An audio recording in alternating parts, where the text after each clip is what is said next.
Hi everyone, and welcome to this week's episode of Recovery Talk. So today I want to talk about why healing your relationship with movement is so worth it. This episode is loosely based on an article that I've written in the past over at letsrecover.substack.com, and the article is titled "The Mental Benefits of Healing Your Relationship with Movement."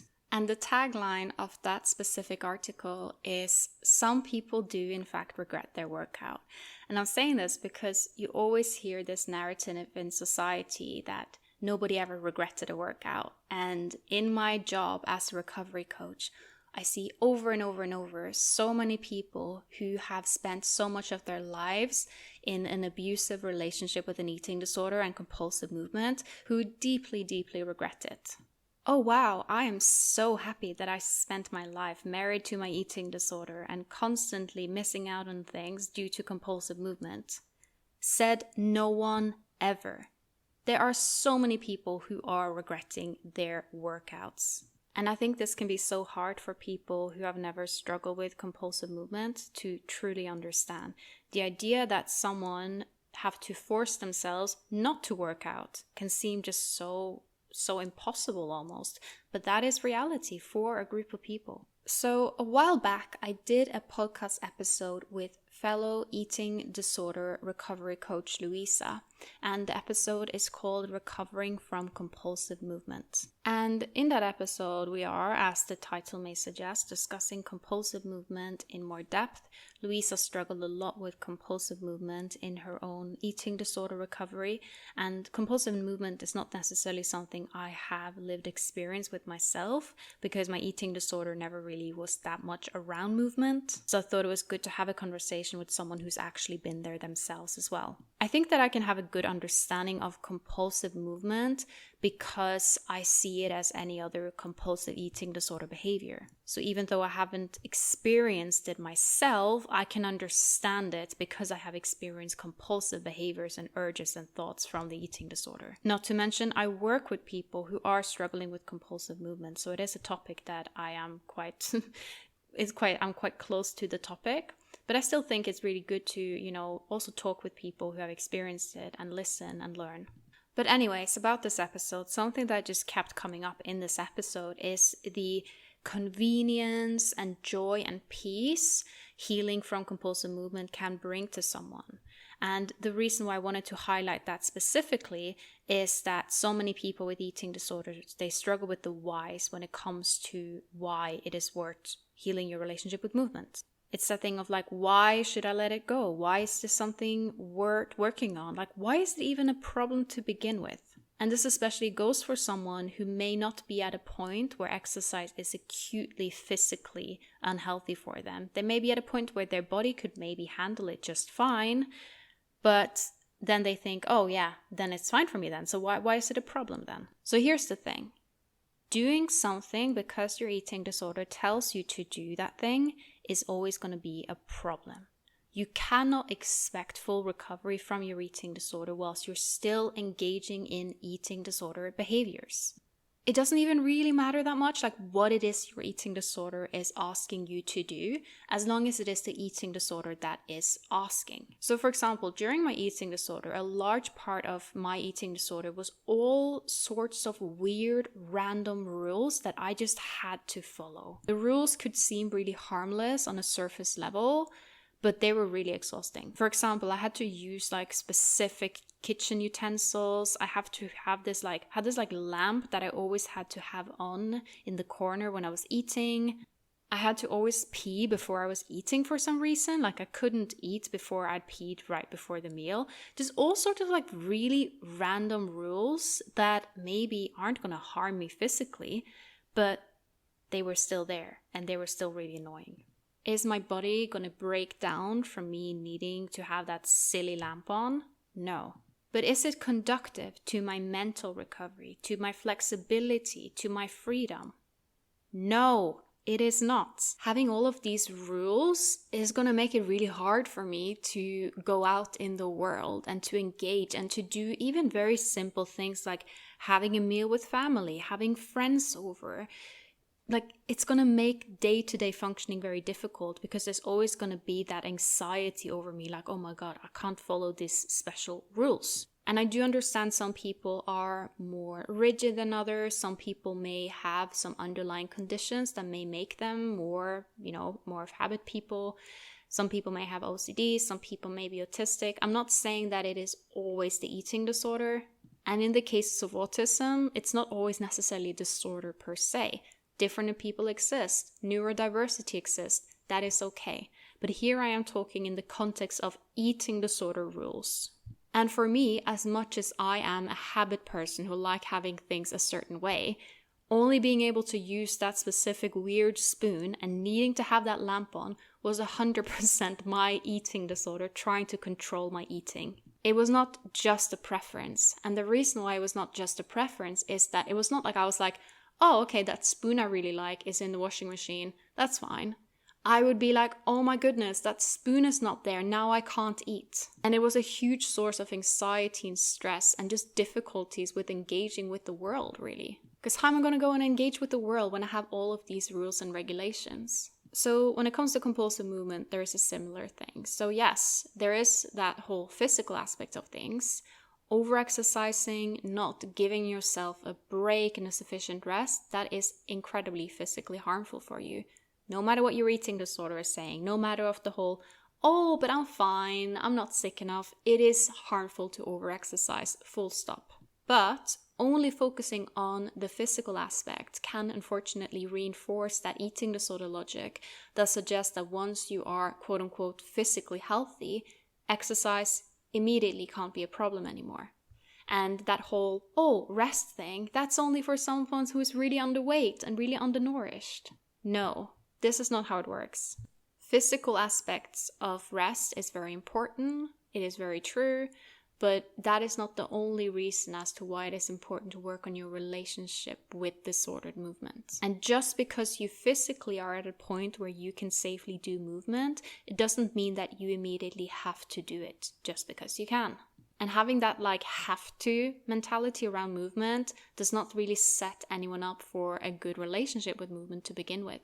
And it can also set up this idea and reinforce this idea that if movement is just not excessive, this is not overly intense, it is immediately fine. And I would argue that's not how it works. Yes, of course, extremely intensive exercise may be worse for you than lower intensity exercise, true, but the mental aspects should still be considered. And a key example of this is compulsive walking. And I have written an article specifically about this, specifically about why you should heal your relationship with walking, even though it may not be acutely physically dangerous. That article is also over at my Substack and it's called What About Walking? And I want to just directly quote something from that article. Too often I see people being allowed a daily walk of, let's say, maximum 30 minutes, and their eating disorder interpreting this as you need to walk 30 minutes every day, no matter what.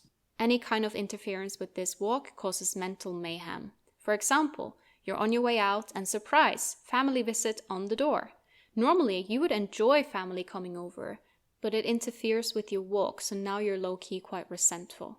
Perhaps you'd even do the walk after they leave, hoping that they will get their butts out ASAP, despite it being late and cold, and you being tired. This is not a normal or healthy relationship with walking. End of quote. So here you see that random 10-minute compulsive walk that you really wanted to do, it may not acutely kill you, but it will kill your social relationships with other people. It will kill your mental health. It will kill your ability to live a life that is flexible, that is meaningful, that is just allowing you to do the things you want to do when you want to do them. Having an eating disorder is always having this something hanging over you. This we need to get these things done or else. And that is not really peace. Having to constantly walk on eggshells around your eating disorder, that is not peace. And not that I'm an expert on toddlers because I do not have any children, but I have done some babysitting in my life and I have younger siblings as well.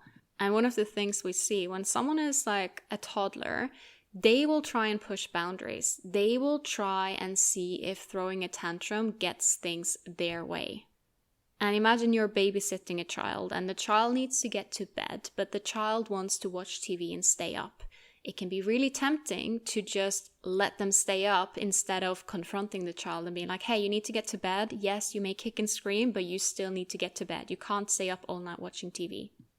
But if you're avoiding that confrontation and just letting the child have it their way, long term, you're going to create more problem because you're going to create a child that is essentially a little dictator that is ruling the house and everyone just has to do whatever that child is saying.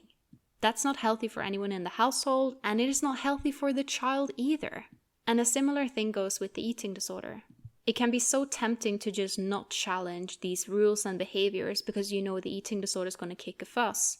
But that essentially leads you to those situations where, like I mentioned in the example, someone that you love comes to see you and want to spend time with you, but all you can think about is when can these people leave so I can get my walk done? And you're going to just sit there and be tense and resentful, and they're going to sense, hey, I can feel like you don't really want me here. This is quite hurtful.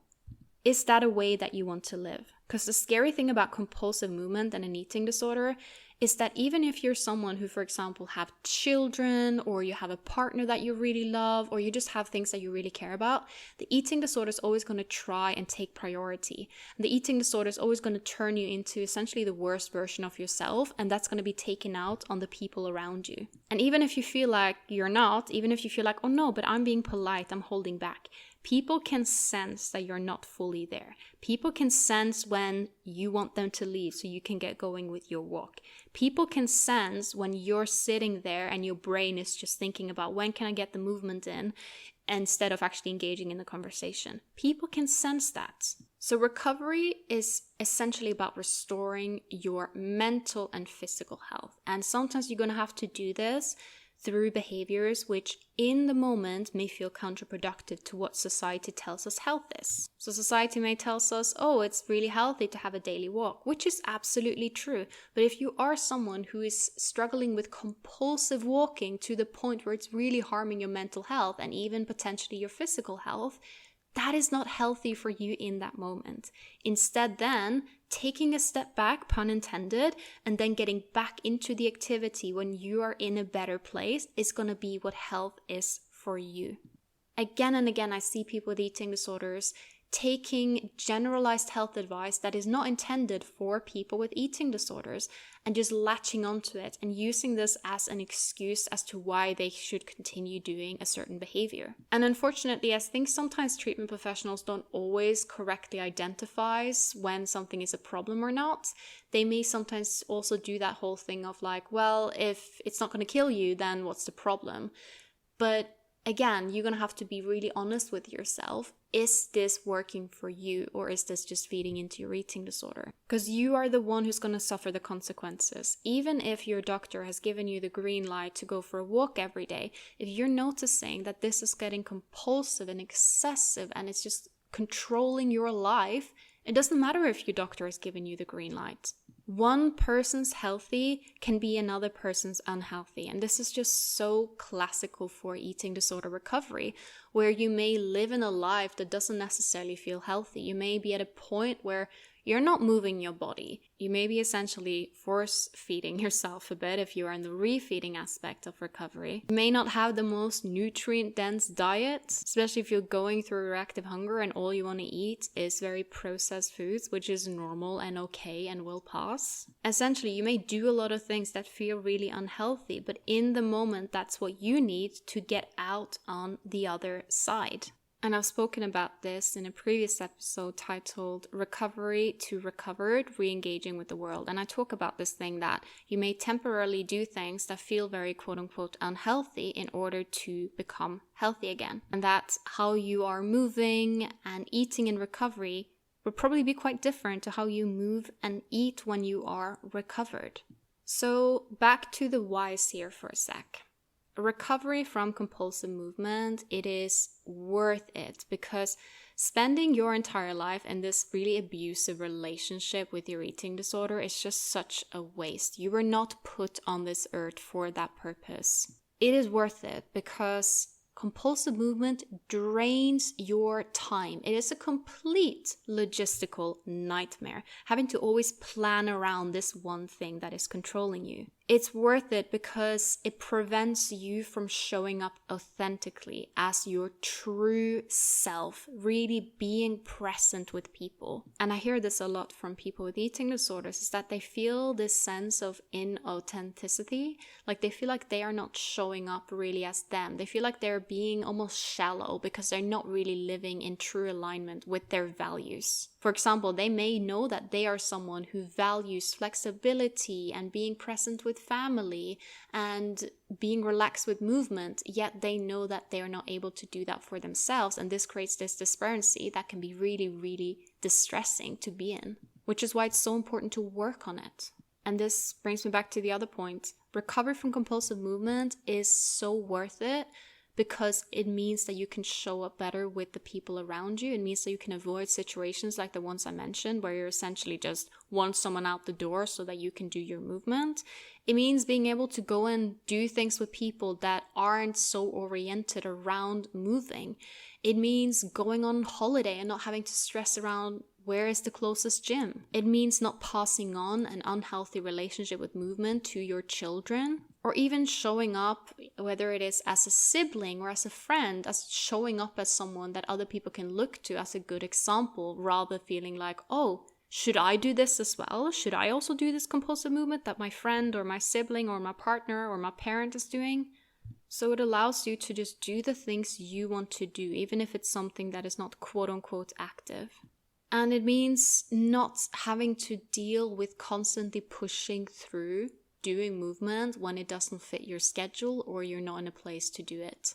So I hear from people with compulsive movement that they will sometimes push through movement when they're feeling unwell, when the weather is really bad, they still need to go for their walk. This is actually genuinely really miserable. It's a miserable existence being that person late at night walking around in the rain out of scratching an itch. Not out of, oh, it'd be so lovely to go for an evening walk and feel the rain on my skin. You may tell yourself that, but actually what's really going on is I need to go for this walk or else I'm going to panic and won't be able to finish my dinner. Again, it's like that dictator toddler that I told you about. It's like, oh, we don't want to upset the toddler. It's no way to live. And another reason why recovery from compulsive movement is so incredibly worth it is because it allows you to really reclaim activities that you do enjoy. One of the saddest things I see with an eating disorder, I mean so many things, but one of the really sad things that I see is how it goes and hijacks things that you love and just ruin them for you. For example, maybe you have always really loved swimming. It's been a hobby of yours. Maybe you've done swimming in school and it's been like a social environment kind of thing. And then the eating disorder just sneaks in and hijacks the swimming. So it's no longer actually enjoyable. It's compulsive. Or hey, maybe it actually is enjoyable, but it also has elements of compulsiveness to it as well. This is very often what I see with people. They may enjoy movement, but the eating disorder has hijacked it. Working on your relationship with movement means that you can come back into those activities in a better place and do them in a healthier way. And yes, sometimes that means taking a little bit of a step back, taking a temporary break, and then gradually reintroducing it when you're ready to do so. Whilst other times it may mean changing the way that you're moving, reducing the way that you're moving. Like there are different ways to get there and everyone is going to have a different approach. There's no like one way that fits all. But overall, there is one thing that kind of is pretty universal, and that is that you're going to have to do opposite actions from what the eating disorder is telling you. So not only does recovery from compulsive movement allow you to do the activities that you really enjoy and do them in a way where the eating disorder is not constantly joining in and hijacking it, it also allows you to maybe explore a bit like, okay, what are some things that I like, but the eating disorder maybe have deemed, oh yeah, that's no point in doing that. Let's not do that kind of activity. For example, maybe there's this one activity that you've always wanted to try, but your eating disorder has just been like, nah, no point. It doesn't burn enough calories, or it doesn't change your body in that specific way. Not that that's always a given, by the way. I think sometimes people tend to really have some wrong views around how exercise changes the body, but that's a whole different episode. But maybe, for example, you've always been a little bit curious about weightlifting. You always thought that looks really cool and you think you love the idea of being strong, but your eating disorder is like, nah, we're gonna have to do cardio. We're gonna burn calories. Weightlifting is just gonna make you hungry and it may make the number on the scale goes up. Let's stay away from that. Or maybe it's the complete other way around, where you're someone who's really hyper-focused on, I need to build muscle, I need to build muscle. So you have been avoiding a certain activity because you're like, oh yeah, but it's not going to build my muscle. It's not going to be intense enough. Again, everyone is different here. One person's safe activity is another person's trigger activity. And that's the beautiful thing about working on your relationship with movement. It means that you're going to be at a point where you can explore more. What is me? What is the eating disorder? You may find that there are certain types of movement that for you is just a little bit too triggering, and that's okay. Maybe high intensity spinning classes are just not for you. Fair enough. And maybe there are other activities that you find is a little bit safer, especially when you are in that like transitionary phase, when you maybe go from doing no movement to like starting to get back into movement again, actually like doing lower intensity stuff that is not as that is not as triggering for you. Some people may find, for example, like high intensity cardio is very triggering for them. So maybe staying away from that could be an idea. Others may find that any activity that has an emphasis on body, for example, going to the gym and lifting weights, can for them be very triggering. Again, it's just so different what different people find that works and doesn't for them. Again, it's that beautiful thing of presence, right? Think about maybe walking your dog, right? And if you struggle with compulsive movement, the walks may be all about you dragging that poor old dog around on high intensity walks without actually like metaphorically and literally stopping to smell the flowers. Maybe you and your partner love going for an evening walk, but instead of that being like a nice little thing that you guys are doing together, it becomes this compulsive thing, almost like we need to go faster, faster, faster. Come on, no, it needs to be at this time, this amount. And it just ruins the whole experience. Like I've written before, you don't want to spend your family ski trip looking at your Apple Watch as opposed to your sunset or your parents' happy faces. At the end of the day, our life is a collection of moments, whether it's big moments or small moments, and you're going to have to ask yourself, how do I want these to be remembered? Don't let your eating disorder go in and hijack all of these things, because that's what I hear over and over. People have done things, whether it's a family ski trip or any kind of beautiful memory or potential for a beautiful memory. And then they reflect and realize, oh wow, the eating disorder came in and hijacked it. Because when you're struggling with compulsive movement, it's just going to always try and take the driver's seat. So that's going to be what the whole trip is about. The whole trip is not about enjoying skiing with family. It's about how many calories can I burn on this ski trip? What kind of food is going to be available there? It's exhausting. Don't let your eating disorder ruin the beautiful memories in life.